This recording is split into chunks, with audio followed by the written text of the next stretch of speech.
안녕하세요. 김태현 변호사입니다. 오늘은 지난 시간 자산 불평등 이어서 오늘은 지역 불평등 문제에 대해서 한번 살펴보도록 하겠습니다. 여러분은 한국 사회에서 가장 중요한 자원이 무엇이라고 생각하십니까?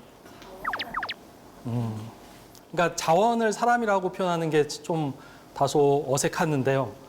근데 제가 알기로 한국 사회는 특별한 자원이 없습니다. 1950년대 한국 사회는 지구촌에서 가장 못 사는 나라 중에 하나였습니다.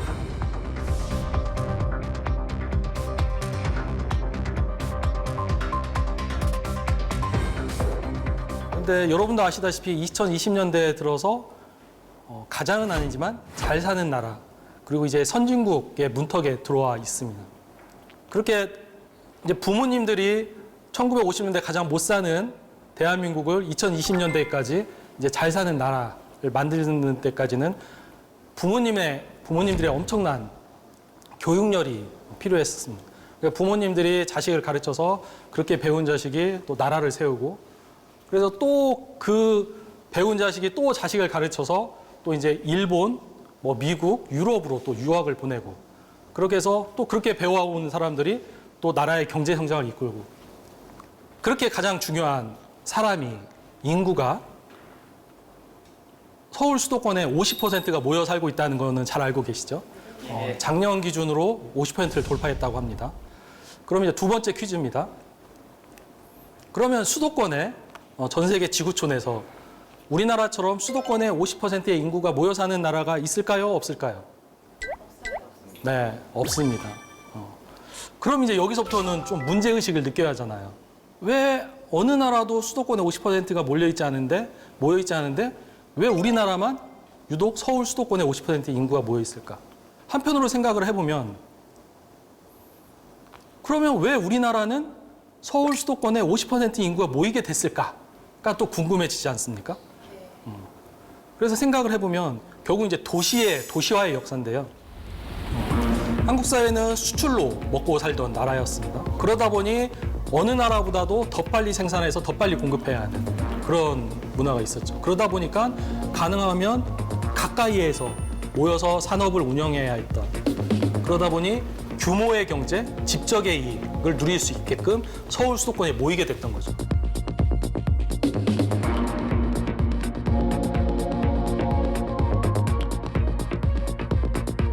그래서 규모의 경제는 크게 함으로써 경제적 효율을 남기는 거고요. 집적의 이익은 서로 다른 기능과 역할을 가진 사람들이 가까이 있음으로써 쉽게 도움을 받을 수 있는 그랬던 겁니다. 그러다 보니까 대한민국에 외국인이 오면 가장 인상 깊게 남은 단어가 뭐냐라고 물어보면 외국인이 뭐라고 하죠? 빨리빨리. 그래서 이제 어떻게 보면 1950년대부터 2020년까지 이렇게 대한민국을 성장시킨 문화는 어떻게 보면 빨리빨리 문화였습니다. 그러면 지금 선진국에 들어선 2020년까지도 계속 그렇게 할 것이냐? 지금은 이제 서울 수도권에 집중된 이유를 따져봤으니까 반대로 지방의 상황을 보겠습니다. 전북 김제시, 경북 상주시, 여기에 평균 연령이 50세예요. 평균 연령 50세고 하루에 아기가 한 명이 태어날까 말까 하는 도시로 바뀌고 있습니다. 아이를 키워보신 분은 아시겠지만 키울 때면 엄청난 행복감을 부모한테 줘요. 근데 그 도시에 아이들이 없어진다는 거는 그 도시가 정말 점점 더 쇠퇴할 수밖에 없는 문제를 발생하게 됩니다. 그러면 지방만 이런 문제가 있느냐? 서울은 아무 문제가 없을까? 작년 기준으로 우리나라 합계 출산율을 보면, 합계 출산율이라고 하면 대한민국 15세 이상 49세 이하의 가임기 여성이 평생 낳을 수 있는 아이의 수라고 합니다. 그게 서울이 몇 명이었는지 아세요? 0.64명이었습니다. 전국 기준은 0.84명이었고요. 그러니까 이렇게 생각을 해보면 지방은 아이를 낳을 수 있는 청년들이 없어서 아이를 못 낳고, 그리고 청년들은 열심히 서울로 올라가는데 서울의 삶이 너무 팍팍하다 보니까 아이를 안 낳습니다. 그래서 이제 이런 계속되는 악순환이 발생을 하는데, 이로 인해서 현재 한국의 인구 기준을 보면 1971년생이 100만 명에 가깝습니다. 그런데 2002년생은 50만 명이 안 돼요. 근데 2020년생은 27만 명 그래서 작년에 30만 명이 깨졌습니다. 그래서 아마 올해 또는 내년에 25만 명이 깨질 거예요. 그래서 보면 1971년, 2002년, 2021년 또는 22년에 계속 이제 절반씩 인구가 줄어들고 있는 상황인 거죠. 그러면 지금 이렇게 한국 사회의 인구가 줄고 있는데 계속 이렇게 서울 수도권 집중의 문화를 계속할 것인가? 지난 역사에서 서울 수도권을 좀 집중을 막으려는 시도가 없었나? 또 궁금해지잖아요. 사실 있었습니다. 어떤 방식이 있었냐면 수도권에 공장을 못 짓게끔 수도권 공장 총량제라는 게 있었습니다. 그리고 두 번째로 뭔가 건물을 신축할 때는 수도권에 특히 건물을 신축할 때는 과밀 부담금이라는 비용을 부담케 해서 가능하면 수도권에 건물을 못 짓게끔 하는 게 있었고요. 그리고 세 번째로는 공공기관 이전 사업이 있었습니다. 그게 2019년도에 끝났습니다. 그래서 더 이상 지방으로 내려올 수도권 인구는 없어요. 수도권 공공기관 인구는 없습니다. 그러면 이제 이 상황에서 지금 이제 지난 2011년경부터는 이 수도권 집중을 억제하기 위한 이런 제도를 바꿔서 2011년경부터는 수도권 경쟁 강화라는 명목으로 지금까지 시행했던 수도권 규제를 풀어주고 있습니다. 그러다 보니까 혁신도시하고 공공기관 이전 사업을 통해서 2016년, 17년을 통해서 계속 지방으로 들어가던 인구가 다시 2018년도부터 거꾸로 해가지고 작년에는 오히려 수도권으로 청년 인구가 8만 명이 더 진입하는 이런 문제가 발생하게 되는 거죠.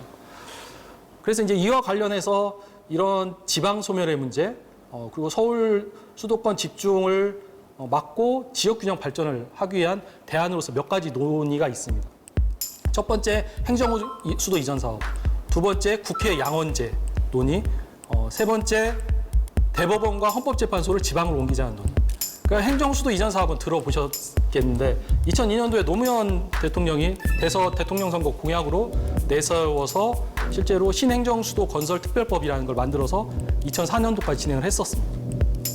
그런데 2004년도에 헌법재판소에서 어떤 얘기를 하냐면 국민의 대표기관인 국회와 국가의 대표기관인 대통령의 위치는 헌법에서 정하는 사항이다라고 하면서 헌법에서 정하지 않으면 법률만으로는 옮길 수 없다는 거예요. 근데 헌법 개정을 하기 위해서는 국회의원 3분의 2 이상의 동의가 필요합니다. 그래서 결국은 신행정수도로 옮기지 못하고 행정중심 복합도시 건설특별법으로 바꿔서 행복도시라는 걸 만들어졌고 지금 세종시를 만들어진 거죠. 그 세종시에는 대한민국 국가의 행정부서가 대부분 내려가 있습니다. 대부분 내려가 있고 현재 수도권에 남아있는 게 국방부, 통일부, 외교부, 법무부 4개만 남아 있습니다. 그래서 이 정도 4개 남아 있으면 옮겨도 될 것 같은데 헌법재판소는 이걸 헌법 개정 사항이라고 얘기를 하니까 결국 이제 신행정 수도를 못 옮기고 있는 상황입니다. 두 번째, 이제 국회 양원제인데 대한민국의 국회의원, 국민의 대표기관인 국회의원을 선출을 어떻게 하냐면 인구 비례로 하고 있어요. 그러니까 인구가 많은 지역에서는 더 많은 대표기관을 가지는 거죠. 그러다 보니까 단적인 예를 들어서 제주도 같은 경우는 국회의원이 3분입니다. 3분인데 우리나라 국회의원 수는 총 300명이에요. 그러니까 제주도는 자기 지역의 대표 국회의원으로서 딱 100분의 1만큼의 대표성을 갖게 되는 거죠. 근데 이걸 양원제로 하면 어떻게 되냐면 인구 비례를 하는 게 아니라 지역 비례로 합니다. 그래서 이걸 대표적으로 미국의 양원제 시스템에서 미국의 상원이 그렇게 운영을 합니다. 미국이 총 50개 주가 있습니다. 그 50개 주에서 대표를 2분씩 뽑으세요. 뽑아서 총 100명의 상원으로 이루어집니다. 그분은 지역 대표성을 갖습니다. 각 지역의 인구차가 아무리 커도 모두 다 각 주에 2명씩 뽑게 되는 거죠. 그럼 이분들은 최소 50분의 1씩 대표성을 갖는 거죠. 근데 하원은 어떻게 하냐면 우리나라처럼 인구 비례를 기준으로 435명을 뽑습니다. 근데 결국은 여기서는 지역 대표성이 아무래도 줄을 수밖에 없겠죠. 그래서 이런 식으로 미국의 상원제 방식의 국회 양원제를 도입하자는 논의가 있는데 이것 또한 그 국가의 권력 구조에 대한 거기 때문에 헌법 개정이 필요합니다.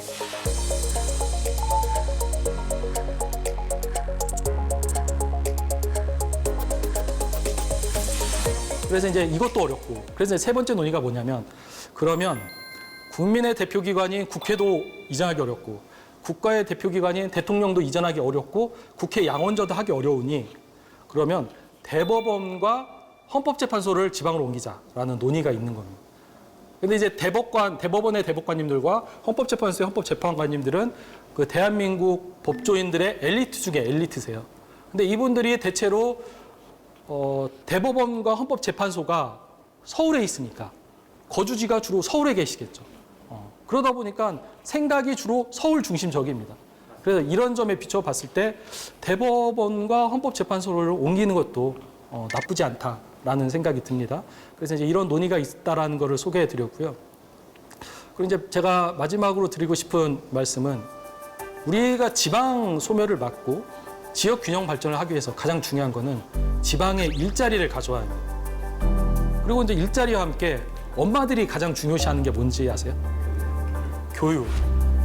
내 자녀가 좋은 교육을 받았으면 좋겠다라는 거예요. 대한민국은 1950년대, 2020년까지 70년간 이 엄청난 역사를 만드는데 거기서 가장 큰 역할을 했던 게 맹모 삼천지교로 표현되는 어머님들의 교육열이었어요. 그러면 지방에서 교육을 받고 지방에서 취업할 수 있는 걸 만들어야 합니다. 그렇지 않으면 또 이제 어머님들이 불안해하면 모두 다 또 서울로 올라갑니다. 그래서 지금은 인서울 하지 못하면 마치 인생이 끝난 것처럼 또 좌절하는 분도 많으세요. 이런 교육제도를 또 바꿔야 하고 청년층이 지방에 남아야 청년층이 지방에 아까도 말씀드렸지만 1971년생, 2002년생, 2021년생 또는 2022년생 순차적으로 50%씩 딱딱 인구가 줄고 있잖아요. 그래서 청년층이 떠나면 지방에는 미래가 없습니다. 그럼 청년층을 지방에 남기기 위해서 뭐가 필요할까요? 일자리, 교육, 주거 필요한데 제가 보기에는 청년층한테는 재미가 필요해요. 놀 수 있는 문화적 혜택, 서울 가지 않아도 느낄 수 있는 문화적 혜택이 필요하다고 생각합니다. 그러니까 최근에 전 삼성 회장이었던 이건희 씨가 기부한 미술품에서 미술관을 지방에 공모도 없이 그냥 서울로 정한다는 얘기가 있었습니다. 근데 이렇게 되면 젊은 층은 또 다 서울로 올라갈 수밖에 없는 거죠. 그래서 이런 부분에 있어서 지방에 계시는 분들이 더 적극적으로 요구를 하셔서 우리도 문화적 혜택을 누리고 싶다라는 적극적으로 요구를 해야 청년들이 남을 수 있고요. 청년을 남겨야 지방이 살 수 있습니다. 오늘 제 강연은 여기까지고요. 혹시 질문 있으실까요? 인구가 줄어듦에 따라 지방에 있는 도시가 인구 소멸이 될 거다라고 하는 우려가 일어나고 있지 않습니까? 그런데 한편으로는 어차피 인구는 행정 통합 등으로 인해 가지고 지방이 소멸될 일은 없을 것이다라고 말씀하시는 분들도 계신데 인구 소멸에 대한 변호사님의 생각이 궁금합니다. 지금 대한민국의 인구 절벽 상황은 심각해요. 지금 뭐 제 말씀대로 아마 올해 또는 내년에 25만 명 밑으로 떨어질 겁니다. 인구 소멸의 위기는 매우 심각하게 느끼는 게 맞고요. 근데 다만 이제 그런 논의가 있습니다. 그러니까 지방도 서울 중심처럼 메가시티라는 여기 지금 경남 지역의 좋은 안을 서울에서도 매우 높게 평가를 합니다. 부산, 울산, 경남의 메가시티 이런 식으로 거점 도시를 만들어야 합니다. 예전에는 농사를 지었으니까 그 논 근처에 사람들이 살아야 하는 거잖아요.